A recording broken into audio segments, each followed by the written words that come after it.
नमस्कार दोस्तों, आप सभी का स्वागत है आज की क्लास में। और आज की क्लास में हमारा टॉपिक रहेगा दोस्तों आर्टिकल्स। बहुत ही इंपॉर्टेंट टॉपिक है आज की क्लास में। चलिए स्टार्ट करते हैं अपने टॉपिक को दोस्तों, आर्टिकल्स। तो देखिए दोस्तों, आर्टिकल क्या होता है। आर्टिकल जो होता है एक डेमोन्स्ट्रेटिव एडजेक्टिव होता है। आर्टिकल क्या होता है दोस्तों? आर्टिकल होता है डेमोन्स्ट्रेटिव एडजेक्टिव, यानी एक संकेतवाचक विशेषण होता है। संकेतवाचक विशेषण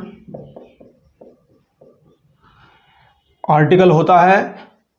और आर्टिकल दो तरह का होता है दोस्तों। There are two types of articles.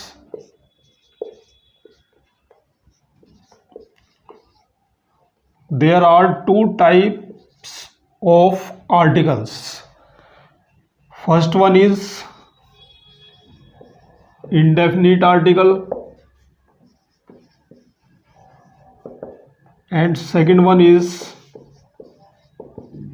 definite article. तो ये देखिए दोस्तों, आर्टिकल जो होता है हमारे पास में, आर्टिकल दो तरह का होता है, इंडेफिनिट आर्टिकल और डेफिनिट आर्टिकल। इंग्लिश ग्रामर में इंडेफिनिट आर्टिकल के अंदर आते हैं दोस्तों आ और एन, और डेफिनिट आर्टिकल के अंदर आता है दोस्तों दा और दी। तो तीन आर्टिकल होते हैं हमारे पास, आ, एन और दा। अब हम पढ़ते हैं दोस्तों use of indefinite article.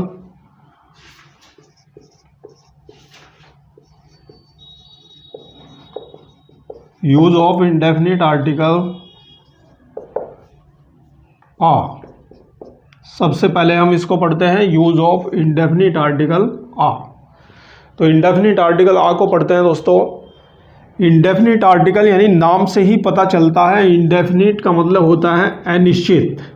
Indefinite का मतलब है दोस्तों अनिश्चित, यानी एक ऐसा आर्टिकल है जो किसी निश्चित व्यक्ति, वस्तु या स्थान की तरफ इशारा नहीं करता है, उसको हम इंडेफिनिट आर्टिकल कहते हैं। तो इंडेफिनिट आर्टिकल की कैटेगरी में हमारे दो आते हैं, आ और एन। तो हम सबसे पहले हम आ को पढ़ रहे हैं दोस्तों, इंडेफिनिट आर्टिकल आ। तो देखिए my dear students, use of indefinite article. Indefinite article a का प्रयोग हम कहाँ पर करते हैं? This article is used before such noun which starts with consonant and its sound to show that noun one in counting। ये देखिए दोस्तों, बिल्कुल क्लियर यहाँ पर लिखा है, this article is use before such noun. यह आर्टिकल एक ऐसे नाउन से पूर्व यूज किया जाता है, विच starts with consonant and its sound, जो एक कॉन्सोनेंट से स्टार्ट होता है और इसकी ध्वनि से स्टार्ट होता है, उसकी साउंड से स्टार्ट होता है। To show that noun one in counting, और गिनती में उस नाउन को एक बताने के लिए। अर्थात आ और एन जो है दोस्तों, वो एक शब्द की इंग्लिश होती है। तो किसी भी नाउन को एक बताने के लिए, किसी भी वस्तु को एक बताने के लिए, किसी भी व्यक्ति, वस्तु, स्थान को एक बताने के लिए आ और एन का प्रयोग किया जाता है। तो यहाँ पर किसी भी नाउन को काउंटिंग में एक बताने के लिए ऐसे नाउन से पूर्व किया जाता है आ का प्रयोग, जो कॉन्सोनेंट से स्टार्ट होता है या फिर कॉन्सोनेंट की साउंड से स्टार्ट होता है दोस्तों। एग्जाम्पल देखिए, बिल्कुल क्लियरली आपकी समझ आने वाला है। जैसे मैंने कहा, एक एक आदमी, तो हम क्या बोलेंगे दोस्तों, अ मैन, क्योंकि एम क्या है, एम यहाँ पर कॉन्सोनेंट है और कॉन्सोनेंट से पहले एक शब्द की इंग्लिश आ बताएंगे, अ मैन। एक आदमी, एक औरत, अ वुमेन, एक खिलाड़ी, अ प्लेयर। ठीक है दोस्तों, तो ये सभी यहाँ पर देखिए कॉन्सोनेंट से स्टार्ट होने वाले नाउन है हमारे पास, और सभी कॉन्सोनेंट से स्टार्ट होने वाले हैं, और कॉन्सोनेंट से पहले एक शब्द की इंग्लिश आ यूज किया जा रहा है, इंडेफिनिट आर्टिकल। अब देखिए ये तो रहा हमारा consonant starting word, consonant starting word. Consonant से स्टार्ट होने वाले वर्ड्स हैं दोस्तों। अब हम बात करते हैं साउंड की, कि अगर साउंड आती है, कॉन्सोनेंट की साउंड आती है, तो कॉन्सोनेंट की साउंड से पहले भी एक शब्द की इंग्लिश आ लगाते हैं। कॉन्सोनेंट की साउंड को हमेशा याद रखिएगा दोस्तों, यू का जो भी साउंड होता है, जो साउंड हमारा यू का होता है, उस साउंड को हम कॉन्सोनेंट का साउंड मानते हैं। अर्थात हम समझ सकते हैं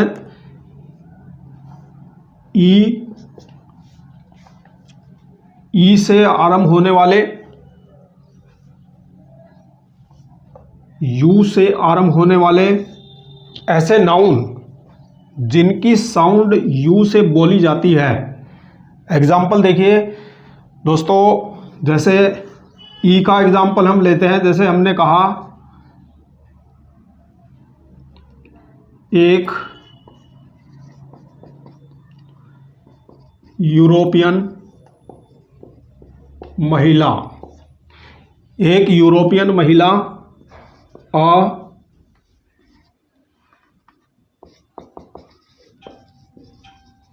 European lady, a European lady. तो यहां पर एक यूरोपियन लेडी। बात करेंगे यू के एग्जाम्पल की, हमने कहा एक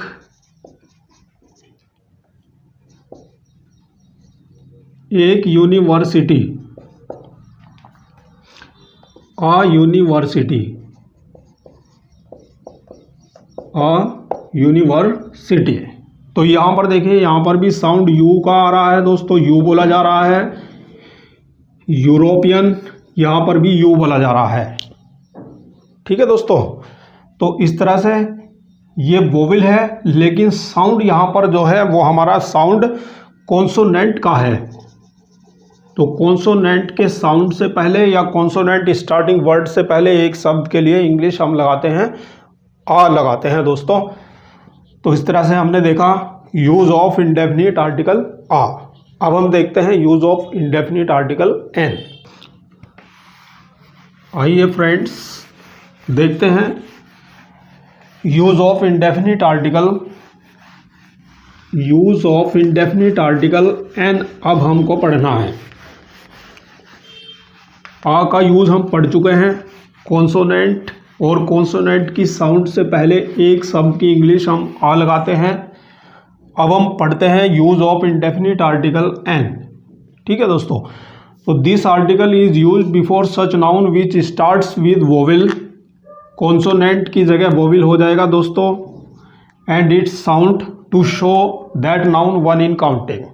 यानी इस आर्टिकल का इस्तेमाल ऐसे नाउन से पूर्व किया जाता है जो वोवेल से स्टार्ट होता है और इसकी ध्वनि से स्टार्ट होता है, उस नाउन को एक बताने के लिए। अर्थात कोई भी नाउन हमारे पास है और वो नाउन वोवेल से स्टार्ट होता है या वोवेल साउंड से स्टार्ट होता है और हम उसको एक बताना चाहते हैं, तो वहाँ पर एक शब्द के लिए इंग्लिश इंडेफिनिट आर्टिकल एन का यूज़ किया जाता है दोस्तों। तो ये बिल्कुल क्लियर होना चाहिए। अब देखिए एग्जाम्पल से क्लियर करते हैं, बहुत इजी है, बिल्कुल आसानी से पढ़ेंगे, कहीं से कोई समस्या नहीं है। एग्जाम्पल देखिए दोस्तों, वोविल का एग्जाम्पल देखते हैं। जो भी शब्द वोविल से स्टार्ट होते हैं उनसे पहले एक शब्द के लिए एन लगाते हैं। तो जैसे हमने कहा एग, अंडे को एक बताना है तो क्या बताएंगे दोस्तों, एन एग। प्रीवियस क्लासेस में, छोटी क्लासेस में भी, बिल्कुल चाइल्डहुड क्लासेस में भी पढ़ाया जाता है एन एग। इसी तरह से एप्पल को एक बताना है तो एप्पल को एक बताने के लिए एन एप्पल होगा। ऑरेंज को एक बताना है तो एन ऑरेंज होगा।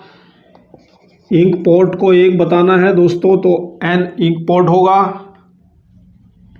अम्ब्रेला को एक बताना है तो एन अम्ब्रेला होगा। तो इस तरह से हम एक शब्द के लिए इंग्लिश एन का प्रयोग करते हैं वोविल स्टार्टिंग वर्ड से पहले। तो आप यहाँ पर देख रहे हैं सभी वर्ड्स वोविल से स्टार्ट हैं। वोविल आप जानते हैं ए ई आई ओ यू होते हैं, तो बिल्कुल सेम यहाँ पर ई है, ए है, ओ है, आई है, यू है, ये सब वोविल है। और एक शब्द के लिए यहाँ पर एन का यूज़ किया जाएगा दोस्तों।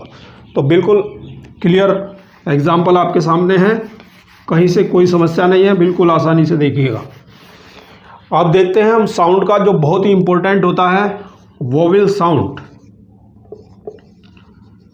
वोविल साउंड को देखते हैं। वोविल्स साउंड अर्थात वोविल का जहाँ पर साउंड होता है, भले ही कॉन्सोनेंट से स्टार्ट होता है शब्द, लेकिन अगर उसका साउंड वोविल का होता है तब हम वहाँ पर एक शब्द की इंग्लिश एन लगाते हैं दोस्तों। कहाँ पर देखिए, जैसे जहाँ पर एच साइलेंट होता है, जहाँ पर एच साइलेंट होता है वहाँ पर देखिए दोस्तों, कुछ एग्जाम्पल मैं आपको बताता हूँ। जैसे हमने कहा आर, तो यहाँ पर एच साइलेंट है दोस्तों, तो एक घंटा, आर का मतलब होता है घंटा, और घंटे को एक बताना चाहते हैं तो क्या हो जाएगा, एन आर होगा। देखिए ये वैसे तो कॉन्सोनेंट है लेकिन यहाँ पर इसकी साउंड नहीं आ रही है, अर्थात ये साइलेंट है। और आगे का जो वर्ड है वो हमारा वोविल है, और वोविल साउंड है, यानी आर बोला जा रहा है तो वोविल का साउंड आ रहा है दोस्तों। और वोविल के साउंड से पहले एन लगाया जाएगा एक के लिए, तो एक घंटे को हम बोलेंगे एन आर।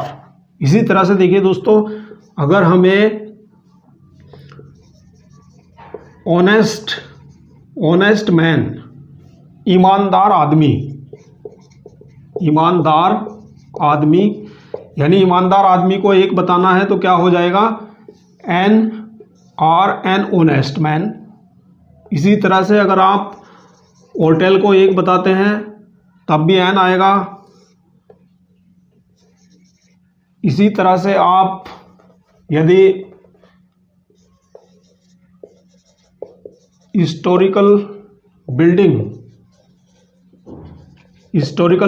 को एक बताना चाहते हैं तो एन हिस्टोरिकल बिल्डिंग, यानी यहाँ पर भी एस साइलेंट है दोस्तों, होटल में भी एस साइलेंट है, ऑनेस्ट में भी एस साइलेंट है। तो जहाँ पर एस साइलेंट होगा और आगे का जो साउंड होगा वो हमारा वोविल साउंड होगा, और वोविल साउंड होगा तो हम एन लगाते हैं दोस्तों। तो ये रहे हमारे वोविल साउंड। और देखते हैं, जैसे कुछ उपाधियां होती हैं और वहाँ पर आपको साउंड मिलेगा दोस्तों। जैसे हम एमए बोलना चाहते हैं कि ही इज़ एन एमए, कि वह एक एमए है, तो एमए यानी एन एमए का यूज होगा, एक एमए, एमएलसी, एनएमएलसी, एनएमपी। ठीक है दोस्तों, तो इस तरह से हम एन का यूज़ करते हैं इन डिग्रियों से पहले, उपाधियों से पहले भी। जैसे एसडीओ, तो क्या बोलेंगे, ही इज़ एन एसडीओ, क्योंकि यहाँ पर एस की साउंड आ रही है दोस्तों, ये वोविल साउंड है। एम, ए की साउंड आ रही है, एम, तो ये वोविल साउंड है, एम में वोविल साउंड आता है दोस्तों। तो इस तरह से आप याद रखिएगा। तो जहाँ पर वोविल साउंड आता है वहाँ पर एक शब्द के लिए हम एन का प्रयोग करते हैं, इंडेफिनिट आर्टिकल। ठीक है दोस्तों, तो ये रहा आपका indefinite article a and an of definite article the. तो देखिए, सबसे पहले हम आपको बताते हैं प्रोनाउंसिएशन के बारे में बताते हैं। इसका प्रोनाउंसिएशन द भी होता है और दी भी होता है। तो कोई भी कन्फ्यूजन नहीं होना चाहिए स्टूडेंट्स का। कई बार स्टूडेंट्स के कन्फ्यूजन होते हैं, कुछ स्टूडेंट कहते हैं द होता है, कुछ स्टूडेंट कहते हैं दी होता है, लेकिन ये दोनों होता है दोस्तों, द भी होता है और दी भी होता है। कहाँ पर इसको द पढ़ा जाता है और कहाँ पर इसको दी पढ़ा जाता है, बिल्कुल आसानी से देखेंगे, कहीं से कोई समस्या नहीं है। तो देखिए दोस्तों, अगर ये वर्ड किसी कॉन्सोनेंट स्टार्टिंग वर्ड से पहले आता है, अगर कॉन्सोनेंट स्टार्टिंग वर्ड से पहले आता है तो उसको हम द पढ़ते हैं, और यदि यही वर्ड वोवेल स्टार्टिंग वर्ड से पहले आता है तब इसी को ही दी पढ़ा जाता है। तो बिल्कुल आसानी से आप देखेंगे, जैसे कॉन्सोनेंट से पहले हमने कहा द पेन, तो पेन में दोस्तों पी कॉन्सोनेंट है, इसलिए इसको द पढ़ा जाएगा, द पेन। और वोवेल से पहले इसको दी पढ़ते हैं, जैसे हमने कहा दोस्तों दी ऑरेंज, तो यहाँ पर इसको दी पढ़ा गया है। तो वोवेल से पहले इसको दी पढ़ते हैं, the egg, the orange, the elephant. ठीक है दोस्तों, इस तरह से। आइए हम इसका यूज पढ़ते हैं। डेफिनिट आर्टिकल, नाम से ही पता चलता है दोस्तों, डेफिनिट का मतलब होता है निश्चित। डेफिनिट का मतलब आप सभी जानते हैं, निश्चित। तो यहां से हमें ये जानकारी मिलती है कि यह आर्टिकल जो होता है ये निश्चितता के बारे में हमें बताता है, अर्थात किसी निश्चित व्यक्ति, किसी निश्चित स्थान या किसी निश्चित वस्तु की तरफ इशारा करता है। ठीक है दोस्तों, तो कहाँ पर किस तरह से यूज होता है, आइए हम स्टार्ट करते हैं। रूल्स को पढ़ते हैं कि कहाँ पर डेफिनिट आर्टिकल द का प्रयोग किया जाता है। तो definite article, it is used before the names of, इसका प्रयोग किया जाता है बिफोर द नेम्स ऑफ, इन नामों से पहले। तो देखिए माय डियर स्टूडेंट्स, सबसे पहले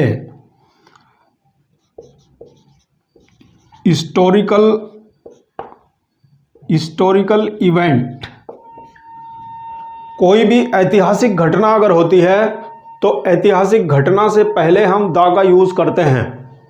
तो देखिए, जैसे एग्जांपल हमने कहा the revolution of 1857, the revolution of 1857, 1857 की क्रांति, द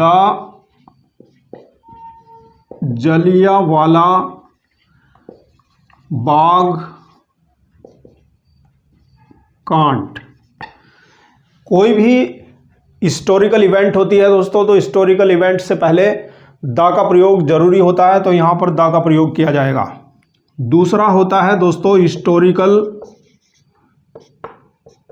हिस्टोरिकल बिल्डिंग। कोई भी हिस्टोरिकल बिल्डिंग, कोई भी ऐतिहासिक इमारत होती है, उसके नाम से पहले द का प्रयोग बिल्कुल निश्चित किया जाता है। जैसे मैंने कहा दोस्तों द ताजमहल, तो ताजमहल को खाली ताजमहल नहीं लिख सकते हैं दोस्तों, द लिखना अनिवार्य होगा। इसी प्रकार से अन्य कोई भी हिस्टोरिकल बिल्डिंग है तो द लगेगा, जैसे मैंने कहा द रेड फोर्ट। ठीक है दोस्तों, बहुत सारी हिस्टोरिकल बिल्डिंग्स हैं, उन सब के नाम से पहले द लगेगा, the Taj Mahal, the red fort, the Qutub Minar. आगे देखिए, तीसरा रूल आता है दोस्तों, before the names of planets. Before the names of planets, अगर कोई भी प्लैनेट्स, किसी भी प्लैनेट का नाम है तो द लगाना निश्चित होगा दोस्तों। जैसे मैंने कहा द सन, सूर्य, द मून, चंद्रमा, द अर्थ, पृथ्वी। इस तरह से सभी नक्षत्रों के नाम से पहले द का प्रयोग किया जाता है। अगला रूल देखते हैं। नेक्स्ट रूल आता है दोस्तों रिवर्स। नदियों के नाम से पहले भी द का प्रयोग किया जाता है। जैसे किसी भी नदी का नाम लिखना है, द गंगा लिखना है तो द आना अनिवार्य होगा, द गंगा होगा, खाली गंगा नहीं लिख सकते हैं। The Ganga, the Yamuna, the Kaveri, the Brahmaputra, बहुत सारी नदियां हैं, द मिसिसिपी, ठीक है। जो भी नदियां होंगी उनसे पहले हम द का प्रयोग करेंगे। माउंटेन सीरीज, माउंटेन सीरीज के नाम से पहले द का प्रयोग किया जाएगा।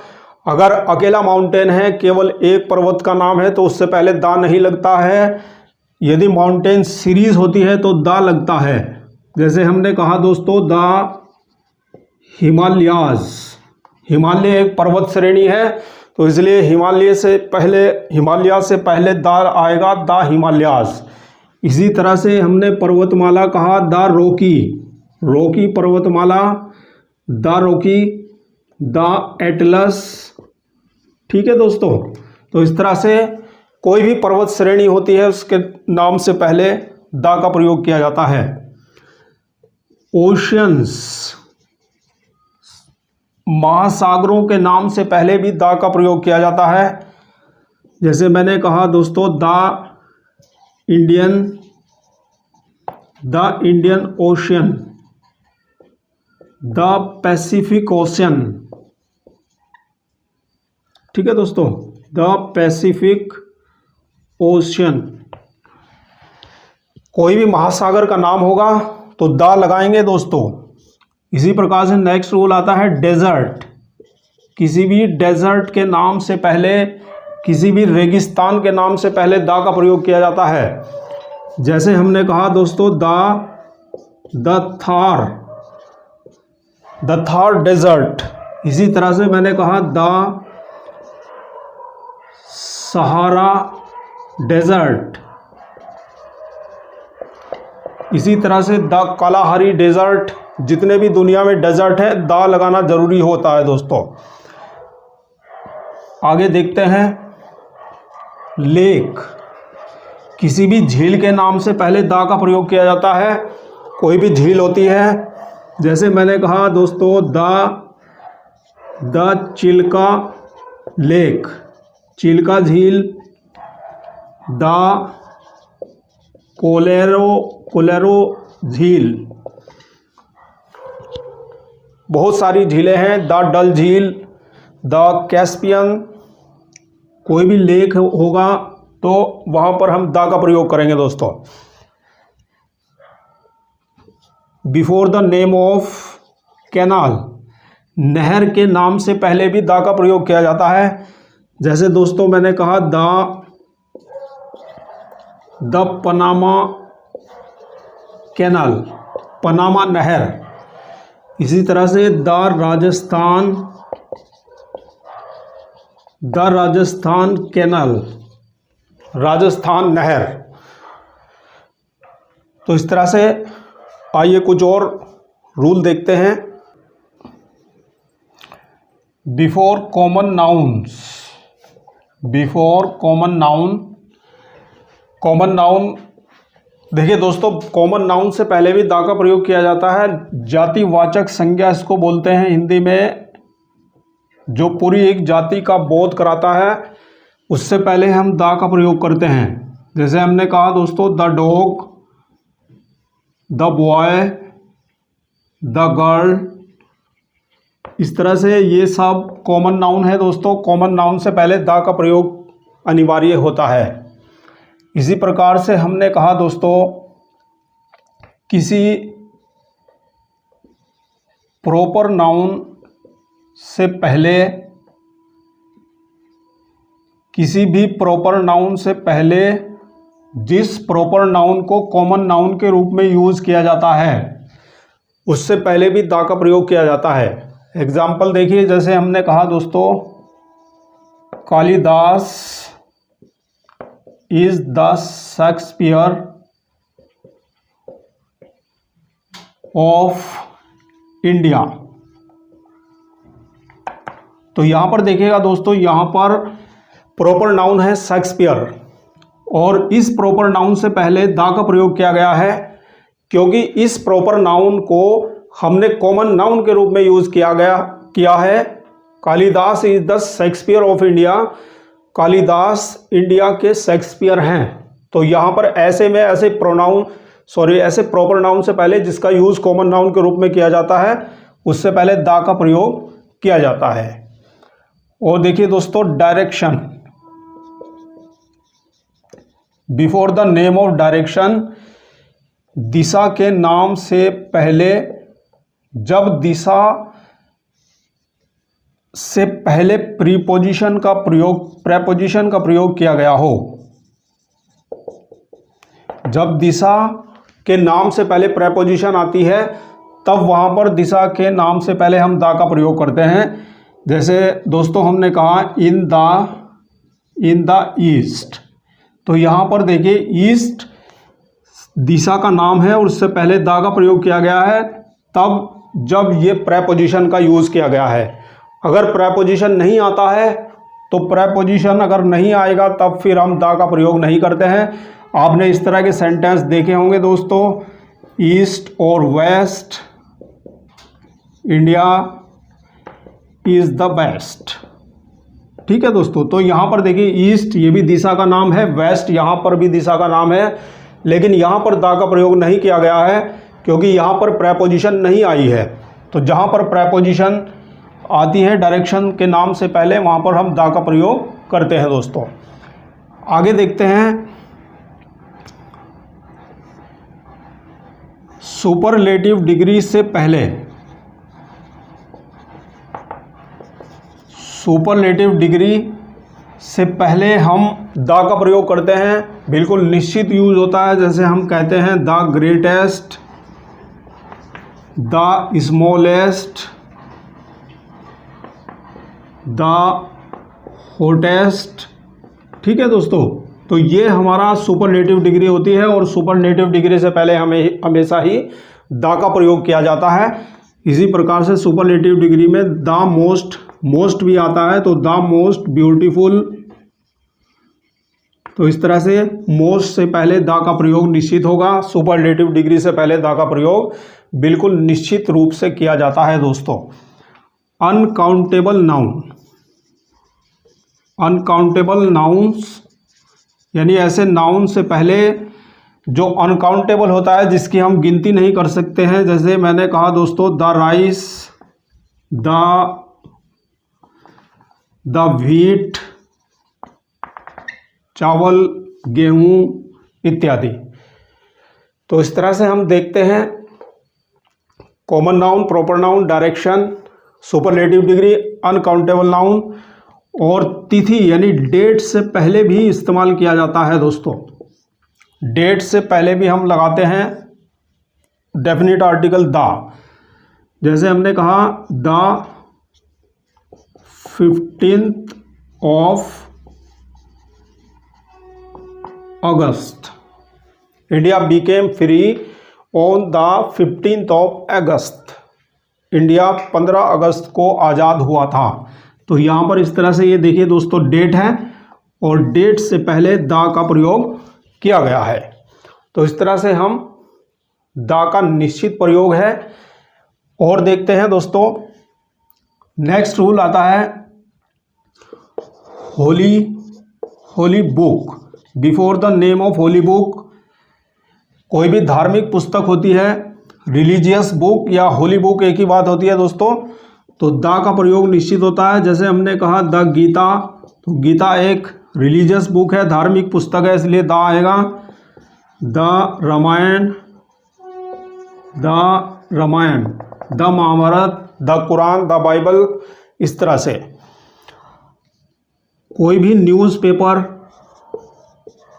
किसी भी न्यूज़पेपर के नाम से पहले भी दा का प्रयोग किया जाता है दोस्तों। जैसे हमने कहा द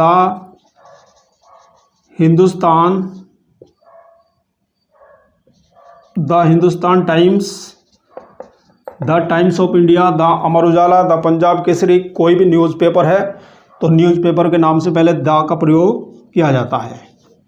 किसी भी मैगज़ीन के नाम से पहले भी द का प्रयोग किया जाता है दोस्तों। जैसे हमने कहा द इंडियन रिव्यू, ये एक मैगज़ीन का नाम है दोस्तों। और कोई भी मैगज़ीन का नाम होता है तो वहाँ पर मैगजीन के नाम से पहले हम लगाते हैं द। ठीक है दोस्तों, before the name of animal, before the name of bird and before the name of insect, किसी भी पशु के नाम से पहले, पक्षी या कीट पतंग के नाम से पहले भी द का प्रयोग किया जाता है। जैसे कोई भी जानवर का नाम हम लेते हैं, जैसे द लॉयन, द बियर, कोई भी जानवर होगा द का प्रयोग किया जाएगा। कोई भी बर्ड होगा द का प्रयोग किया जाएगा। जैसे हमने कहा दोस्तों द पैरट, द क्रो। ठीक है दोस्तों, कोई भी इंसेक्ट होगा उससे पहले भी द का प्रयोग किया जाता है। जैसे हमने कहा दोस्तों the ant, the bee etcetera. ठीक है दोस्तों, तो इस तरह से हम पढ़ते हैं use of definite article the. Thank you very much for watching this video आपको कैसा लगा कमेंट सेक्शन में आप बताइए। नेक्स्ट वीडियो में मिलते हैं नेक्स्ट सेशन में। Thank you very much.